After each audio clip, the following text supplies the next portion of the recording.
Sister bans me from the trip I paid for, so I cancelled her ticket and enjoyed the family vacation without her.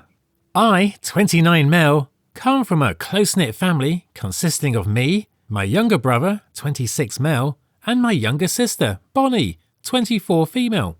While I have a solid bond with my brother, my relationship with Bonnie has always been rocky. It's not that we don't get along, but she has always displayed a sense of entitlement. Growing up, our parents seemed to favour her slightly because she was the youngest. I've tried to overlook it, but there have been numerous instances where her behaviour has tested my patience. My brother faces similar issues with her, and their interactions often result in scuffles. Earlier this year, I received a significant bonus at work. With our parents' anniversary approaching, I decided it would be a great idea to treat my family to a vacation. It had been years since we all went on a trip together, and I thought it would be a fantastic way to reconnect and celebrate our parents' milestone. I planned a week-long trip to Hawaii, covering all expenses, flights, accommodations, and activities. Hawaii was where my parents had spent their honeymoon, making it a perfect opportunity for them to relive those memories. When I announced the trip, my parents were thrilled. I knew they would be delighted, especially given the location. My brother was also excited, but I was wary of Bonnie's reaction.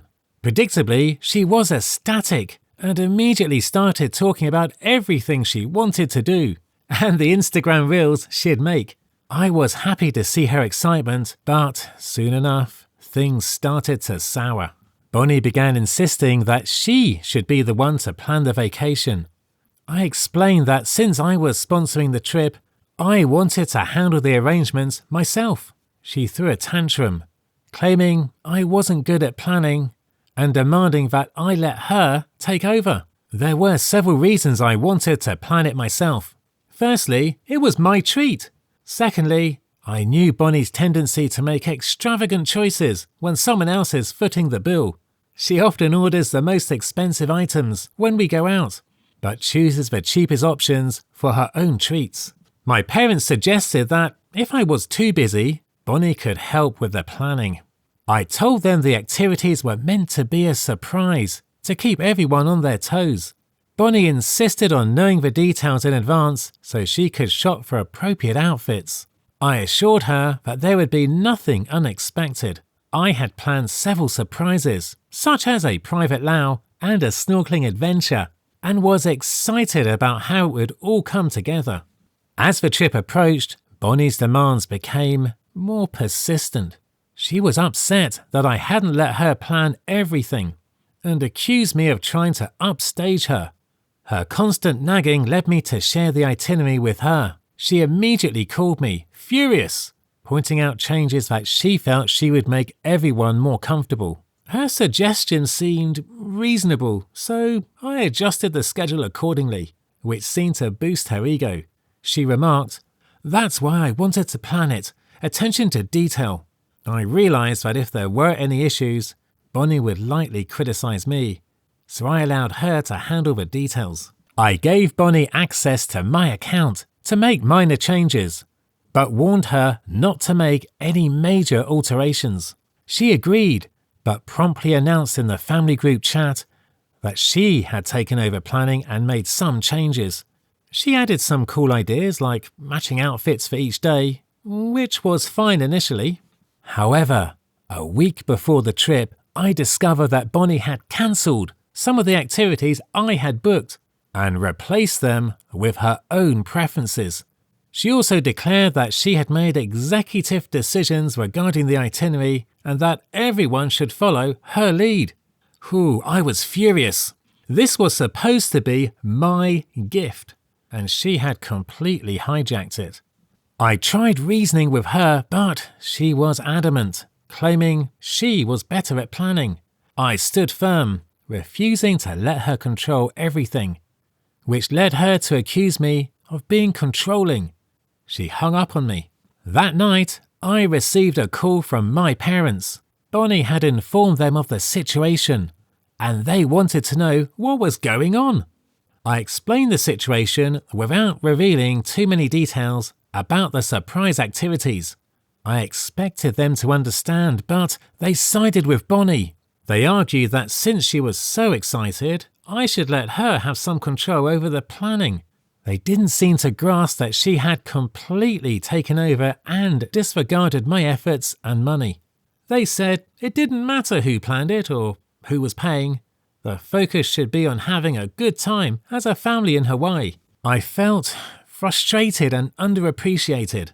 In a fit of rage, I considered cancelling the entire trip, but decided against it.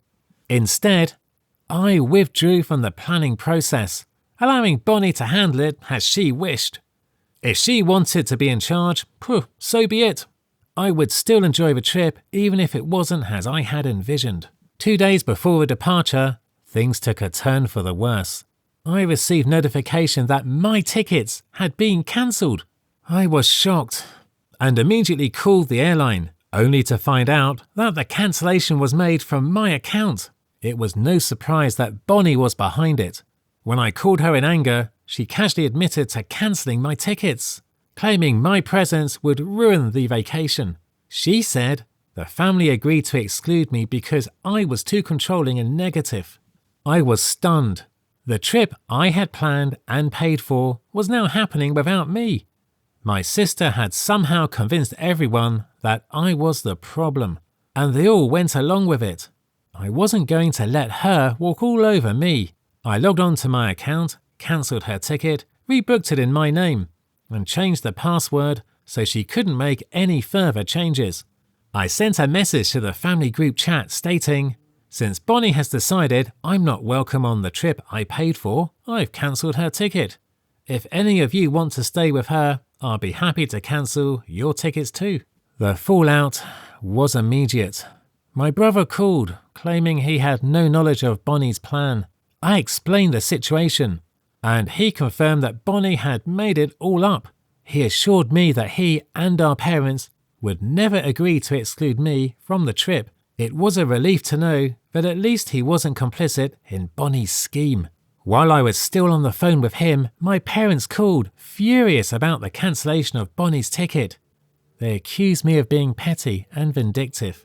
I defended my actions, explaining that I had planned and paid for the trip as a family gift. If they didn't want me there, I would take a solo trip. They confirmed they hadn't asked Bonnie to cancel my tickets, but were unhappy that I had cancelled hers. They wanted us all to go together. I stood firm, stating that I wouldn't let Bonnie dictate the terms of my generosity. Bonnie, meanwhile, was enraged. She sent a barrage of angry texts, calling me every name under the sun. I forwarded these messages to my parents to show them her true colours. My dad called, offering to mediate. He suggested that Bonnie apologise and I should rebook her ticket so we could all go on the vacation together. I agreed, knowing that Bonnie would likely never apologise. Dad added Bonnie to the call. She was too angry to realise it was a conference call. Dad told her she had acted badly by cancelling my tickets and that she should apologise. She snapped at him, refusing to apologise and saying she did the right thing. Dad hung up, frustrated. I called him back, asking if he now saw how cruel Bonnie was. He admitted he was torn between his children. I know I did the right thing, but I'm saddened that the trip won't be the same. I had envisioned this as a family trip, and despite my issues with Bonnie, she is still part of the family. While my brother and I might move past this, my parents will undoubtedly be affected by Bonnie's absence. My reaction for OP. Bonnie, Bonnie, Bonnie, what were you thinking? I have some sympathy for you, bro, but you've got to take the higher ground and not react like you did. Otherwise, you're no better than her. Now, on to the updates. Update 1. Here's a new update. The situation got worse between me and Bonnie. After being dumped from the trip, she ganged up against me. She tried to pull my brother to her side by pitching the idea of co-sponsoring the trip with her so that they could all abandon me. He laughed at her suggestion and asked if she had enough money to bear 50% of the trip expense. She said, "No, I don't have it right now, but I'll pay you as soon as I can." My brother shook his head in disbelief, realizing she wanted him to fund the whole trip while she pretended it was half sponsored by her in front of our parents. We both knew she would never pay him back. I mean, how would she? She doesn't have a real job. She works minimum wage and misses work whenever she's not in the mood. My brother asked her if she was serious about this. She responded, "Hell yeah, but if the Hawaii trip is too much to bear, we can go to Mexico." My brother burst out laughing in her face and said he wasn't a fool to trade a free ride to Hawaii for a paid trip to Mexico. Besides, traveling with her would make him a free photographer for the whole vacation. She hung up on him and called him a shit. Until the last moment, she tried to guilt-trip our parents about cutting her off from the family trip. Thankfully, this time my parents stuck to their grounds that she had to apologize to me if she wanted a spot on the vacation. On the side, my parents tried to convince me to be the bigger person, forgive Bonnie and take her with us, but I remained unmoved. The day of the trip arrived, and I went to the airport to meet my family. My brother was the only one jumping in excitement. My parents were still upset, but they had no choice but to accept that Bonnie wouldn't be joining us. As we boarded the plane, there was tension in the air. I could see the disappointment in my parents' eyes. When we arrived in Hawaii, I executed my plans to ensure everyone had the best time. We went for a private luau, snorkeling adventure, and even a helicopter tour over the island. Despite the initial discomfort, we started to relax and enjoy ourselves. My parents gradually warmed up to the idea that this was still a family vacation, albeit without Bonnie. Throughout the week, I received sporadic messages from Bonnie. She was still furious, and her texts were filled with anger and accusations. My parents occasionally checked in with her, but even they started to see that her behavior was unreasonable. We came back from the trip with loads of fresh memories. We had shared some incredible experiences, and the beauty of Hawaii had a way of melting away the tension. While my parents were still disappointed that Bonnie wasn't there, they appreciated the effort I had put into making the trip memorable. Bonnie had blocked me on social media. She was mad at our parents for choosing me over her. She said she wanted to cut them off, but couldn't because she lives in their house. Too bad for her. She called my brother a freeloader and whatnot for siding with me.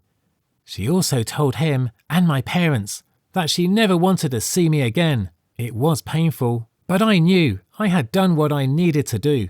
I don't regret standing up for myself and setting boundaries, but I do wish things had turned out differently. Maybe one day Bonnie will realize she was on the wrong side and we can mend our relationship. Until then, I'll hold on to the memories of that incredible trip. Update 2.